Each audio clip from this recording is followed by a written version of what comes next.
So there'll be larger things. So I think first of all we have to go back to writer. You are very well known for your teaching skills. Your students speak a whole lot about you. Miss Nigeria competition. And I said, let's pick them up. Let's take them back to Nigeria and let's teach them a different kind of job.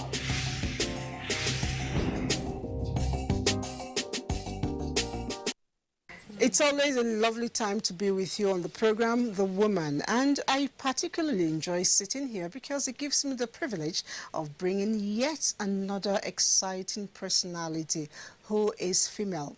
Today, your guest may just well be as good as my guest. Well, it's another woman who's been doing something for a very long time. I trust you.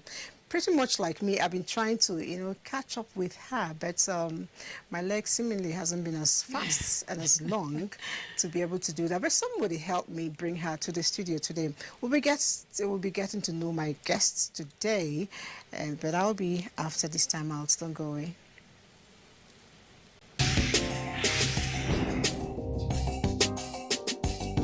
My guest is seated with me. She is someone that represents something that you probably may have heard over time. Multitask, multi-talented, multi-skills, and of course she is a woman. And for a very long time I've been trying to catch up with her, but it's not been that easy for me because probably she keeps moving and I keep catching up. She is someone who's been following a particular trend, that's the geriatric trend, all about the elderly people, and of course that is one of the reasons she is sitting on a seat where she is today. She is very much known, if you're following her for a while too, for her fashion sense. As a matter of fact, she did have a fashion house herself. She is also known particularly by a certain group of people as a lecturer. She hasn't stopped teaching. Once a lecturer, always a lecturer. But at the moment, she is sitting as the DG, the pioneer DG of the National Senior Citizens Center Constitute. And of course, that was given to her not too long ago by the president himself, President Muhammadu Buhari. And join me as I welcome Dr. Emem Omokaro. Thank you for coming. Thank you so much. So many foundations in your name, David Omokaro Foundation, Thank you so much. Voice for the Ageless and aging people, and all of that. But first of all, how do you manage to look this way at 62? Wow, you just announced my age in the nation. Oh, did I do that? No, that's okay. Okay, take it. No, that's okay. I say my age wherever I am. Nothing in particular. I think it's just written by God. It's natural. Wow. I just love water. That's all I can say. Water. It's like an assignment. No, it doesn't have to be an assignment. It's just what you just grow to love. That's the best drink, I think, water. That's what they say. I'll get used to it with time. Yeah, all right. I'd like to know, really, your spotlight for me became really big when you started chasing the issues around the aging people, the older people. And it got me, quite interesting because you're not old really, and as at now, then you can imagine years back. Yeah. So what was the passion? Did you have anything that triggered that up? I actually did not set out to, be in the field of gerontology. Yes, when I was younger, I was left with my grandmother. And I lived with my grandmother, for quite a while. I think my work ethics I got from her because she would not allow you to rest. You work 24/7 as far back as that time. I think my coming into aging in gerontology is just a story written by God. The dots just connected. I actually was in academics. Like you said, I was a lecturer. But at some point, my burning passion for fashion, anything that is art, I just love anything that is beautiful. Yeah, I know you actually got some merit awards from I the love arts and culture. Whether it be fashion designing, whether it's poetry, whether it's just graphics. You also on our show. Yeah, whether it's spoken word as a poet. Yes, I recall that. Interior designing, decoration, or landscaping, anything that is arts. I just love that. So yes, I now detoured into into fashion designing, owned a house of fashion. But my bias was towards contemporary African and then international. So at some point I started exporting. I was doing a lot of fashion shows, photo shoots and all. So that would take me abroad very often. And in these trips, I would run into my classmates, my friends that had relocated, specifically in New York. I used to go to New York a lot. And then, then they would ask me to please take provisions back to their parents. And it wasn't now that a lot of places are open because of, the internet system now. It was far back, late 80s, early 90s. And then one of my friends who kind of got stuck because she was trying to take her board exams and she really didn't really have her papers, so she couldn't come back home. And she was very passionate about her parents.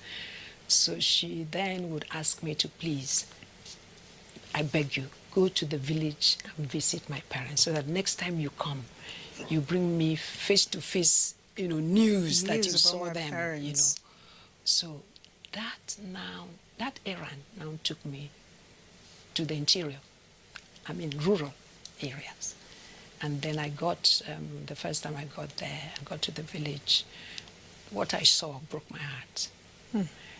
I saw, parents, who had given their best, but at this point they were kind of like helpless, and the health state was such that I looked around the village. I was asking, so what's the emergency response in this case? And there was I didn't find any primary care, nothing, no response. And the housing material was almost caving in, and I know how much my friend loves the parents. And so on my own, I went back then with my husband then. We now returned to go and pick the father, where we were, the city, and for medical checkup. And the father was admitted. And then after 2 weeks, we now brought him home to recuperate and took him back. And now went back again to pick the mother. And that didn't leave my heart. And then I had an opportunity, one of my visits, where there was a convention, a certain, state, where they gather all the indigenous of the state will fly in from wherever they are. And this happened to be in New York, where I had gone for some fashion shoots. And the only thing I wanted there when I was invited was, please, could I just, run some kind of questionnaire by people, just some open-ended questions, And what was I interested in? I wanted to know how often they see their parents. I wanted to know whether they were the sole breadwinners and caregivers to their parents. And then I also wanted to know, so when was the last time you went home? How do you get help to your parents? And when you're not able, do you have an interview? Where are your siblings? Just general questions to just suit my curiosity. And by the time I now gathered the questionnaire and then just looked through, just the ethos running through it, just showed me that parents are in trouble. Seriously? Some parents were in trouble. It's even worse now. Yes, everybody depends on family. And when you see a destitute older person, the first thing is, where are the parents? Where are the children? The responsibility is on the children. But nobody had ever asked, are the children able? Where are the children? So it becomes like moral persuasion. It's by moral persuasion, not really by ability. And then the next question was, where the children cannot, do we have institutions? Is there a policy? Is there anything that they can fall back on? And there was nothing. So what this did for me was, when I now went back to undertake my PhD, that became my dissertation topic. What I found out was very heartbreaking. What did you find out? I found out that not necessarily income, but the priority for the income that you earn, what are your priorities? For you that's sandwiched between your children and your parents, what would be your priorities? So when Mama says, for instance, my eyes are growing dim, I cannot see, I need to do an operation, maybe cataract, or I need to buy a pair of glasses. And then your child has a medical situation and needs your hospital. And you have this limited amount of money. So Where do you How spend do your you money? share it? How do you share your money? So that so many adult children are sandwiched. The emotional bond is there. They love their parents to death, most of them. But then they are not able. So that question now is, so what is government doing? That's what brought me to, do we have a policy? Do we have institutional capacity? So anyway, that was my PhD. And by the time my findings came out, my husband then, God bless his soul, said to me, he said, this your thesis can change Nigeria. It was frightening, what older people were going through. Was that why your foundation was named after him, David? Yes, Okay. in his honor. He was very good in building capacity. He was just a different kind of person. It's beautiful. And then my thesis would go on to win the Nigerian Doctoral Thesis Award from the National Universities Commission, the NUTAF scheme. So that brought me in contact with National Universities Commission. Now, as a DG for this institution for senior citizens, a lot is expected. Yeah. It's pretty young, and I know that as much as it's young, the head carrying it, the hands, carrying it, the legs leading it, is as determined and as focused. What are we going to expect? What will be the so-called the senior citizens will be getting from your leadership there? I think if we go back to the act that established the National Senior Citizen Center, it's pretty much straightforward, but multi-sectoral and a bit complex. It says identify the needs of senior citizens and cater for those needs. And then it goes on to list the domains that you should look at: health and well-being. It looks at identifying trainings, opportunities, and enhancing their capacities to continue to earn income. In other words, initiate work schemes, enterprise, and then look at now their psychological well-being, so recreation, sports. And then, of course, it talks about research. Of course, you need to have a research agenda, and then build data system, so that their numbers, their socioeconomic status, their, health burdens, anything you need to know, because without data, you really cannot plan. And then, of course, it says for you to do this, encourage linkages, regional, international linkages to help you to do this. Okay, so we're going to be able to see these things down to the grassroots. Yes. So now, and then to help us now, we have a national policy on aging that had been approved by the same fantastic administration when it comes to aging. He really, listened and did so well. So now, our task now is, because we never existed before, is to build the structures and build, the capacity. And because these domains are statutory mandates of other ministries, as you know. So we really need how to factor and structure real sustainable, partnerships that can give us the implementation capacity. So that's what we're doing, developing a strategy, building serious partnerships, identifying what we need to do in health. For instance, yesterday we had a serious breakthrough. We have been able to factor serious partnerships with WHO, National Primary Healthcare Development Agency. The health insurance is very important. And NHIS, I was going to NHIS, Nursing and Midwifery Council.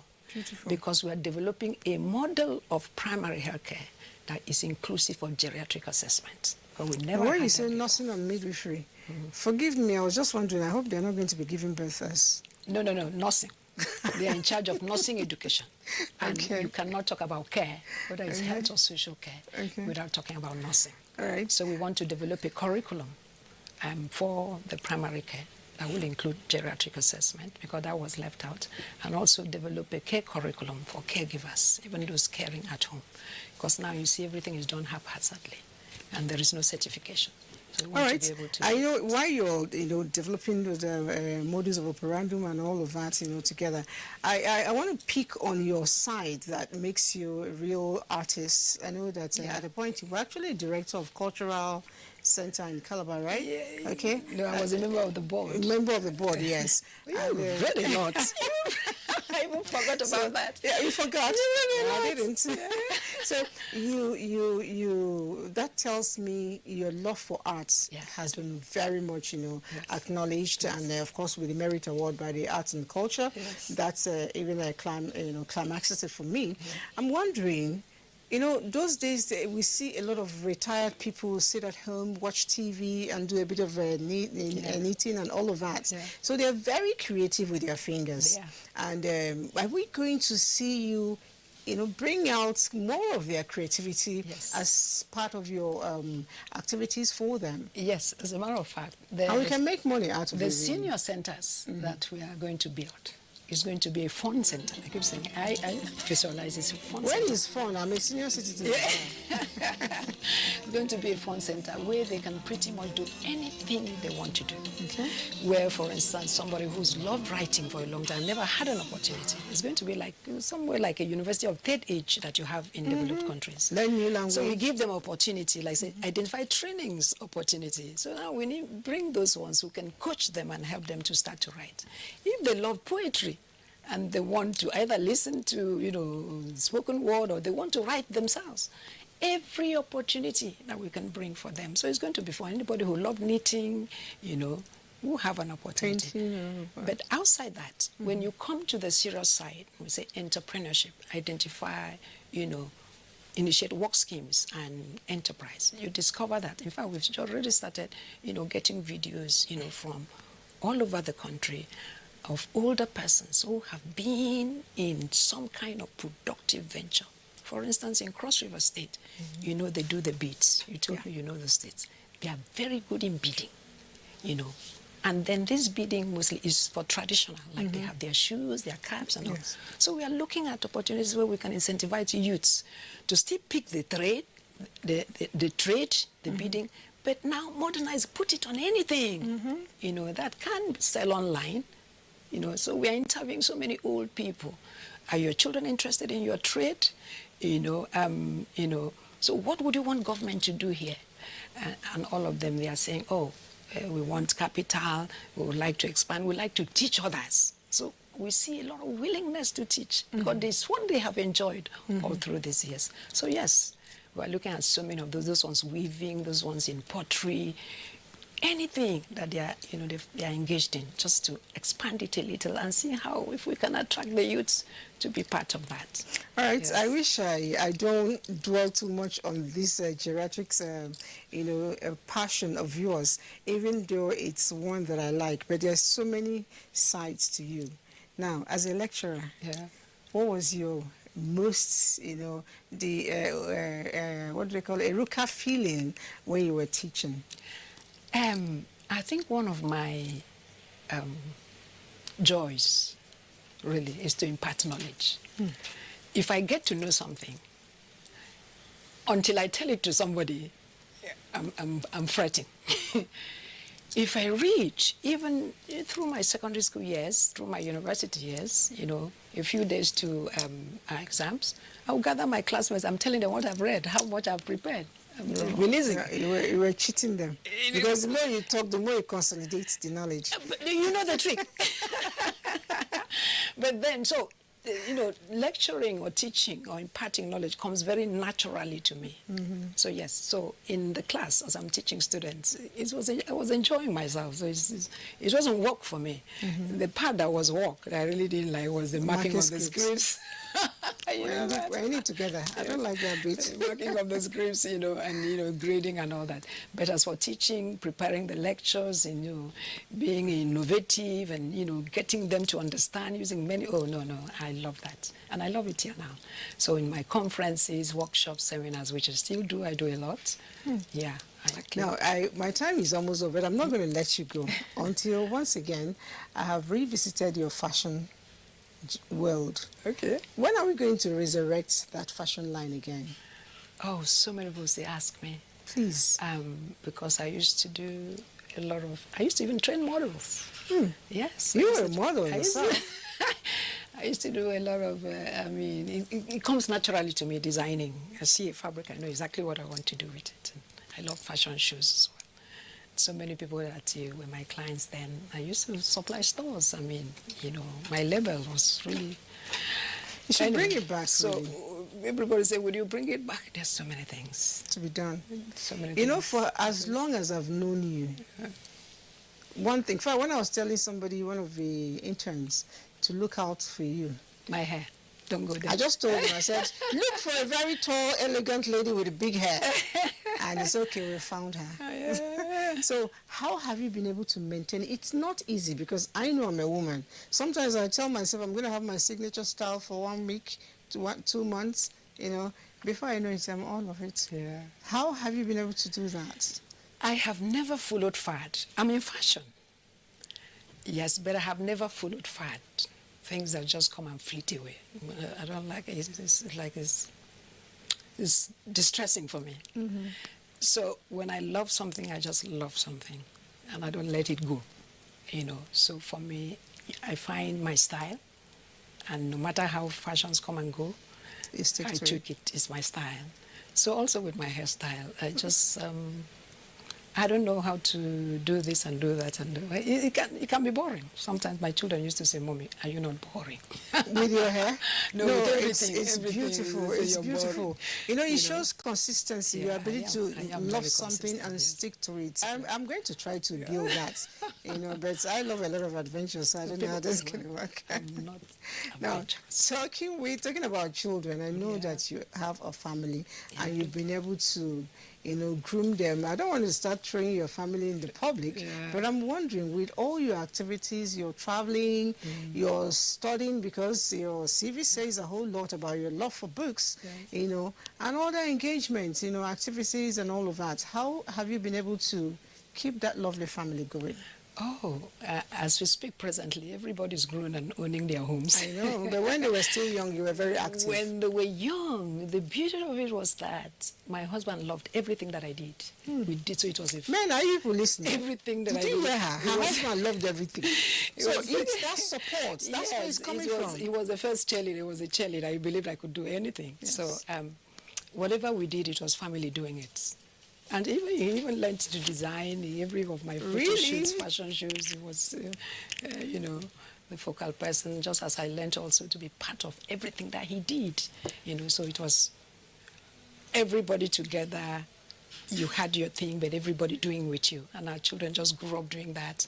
So That's everybody's a amazing. designer. If you go to my son's house, it's like this, a woman in there, So everybody just grew to love fashion, designing, interior decoration, landscaping, because we all did that together. So That's how it should be. They say when people gather and do things, it's strength. The broom is not that strong if it's separated, but when it's a bunch, it sweeps better. That's just what you told us, and I wish a lot of us will really copy that. Before I leave, you're a writer, you are a poet, and I know that to be able to do that, you do a lot of reading. But far beyond reading, well, how do you relax? how do I relax? Read. That was why I took it away first, because I know you're going to tell me read. I love to laugh, actually. You like laughing? Laugh. I love Oh my God. I love comedy. I love comedy. So all the comedy I shows, just go to once I go to any comedy show, I'll be looking out for you. Comedy channel. No, I don't go for shows, actually. I'm really not a physically social person. I just go to comedy channels, and I just start laughing. Life is good. Laugh is good, yeah. Life is really good. Yeah. And with your very small voice, I used to think my voice was small until I met yours. How were you able to shout on your children? Shout on my children, shout on my children. Did I really shout on my children? I just had a way. With them. Shouting makes life go easy in the house. Yes, I did shout sometimes. But I'm sure you didn't shout well, because the voice is so small. No, I don't have to shout, but my stained face will show you you are in trouble. You are in trouble. I just had to look, just the eye, and they know they're in trouble. All right. Finally, I'd like to know your philosophy of life. My philosophy of life, one I can recall easily, is that hold yourself to the highest standard. Hold yourself. I think that's a sign of self-respect. So you supervise yourself. Beautiful. Before another person comes. Beautiful. So you don't give a chance to be insulted. So That's the key word. I hate to be insulted, so I do everything to stay away from it. supervise yourself, and I Very think it's well. also the pathway to excellence. Very good. Thank you so much. And if I'm an elderly person wanting to reach out to your center for one thing or the other, it could be advice, or it could be to contribute my skills. How do I go about it? Actually, somebody sent that message to us. Very soon, our website will be on. I didn't know that it's not very easy to have a government website. You have to go through a lot of procedures and clearance. So very soon our website will be on. So every information you need to contact us is going to be there. And very soon our official address we will have. We're reaching the end of that process as well. Okay. So we will be in everybody's face and everybody's household because they need to know where we are. All right, for those of you who wrote asking about that, just stay on with us because once she's ready with all of that, you'll get us informed and we'll make sure that we'll bring it to you, to your doorstep. Thank you so much for coming. Okay. The show is The Woman, and this is where we say goodbye. We've been speaking with the Letters Director General for National Center, National Senior Citizen Center here in Abuja, and very soon to be across the nation and beyond. Once you're Nigerian and you're above 70, you're entitled to participate in whatever activity they flow out. Her name is Dr. Emem Omokaro. Thank you for coming on the show. Thank you so much. Thank you. I'll see you again next week. Bye.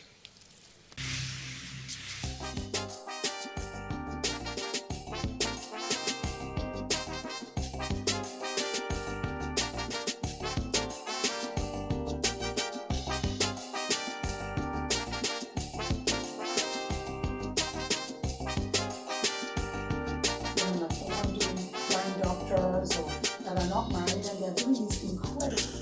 Well, there's a myriad of things. So I think first of all we have to go back to writer. You are very well known for your teaching skills. Your students speak a whole lot about you.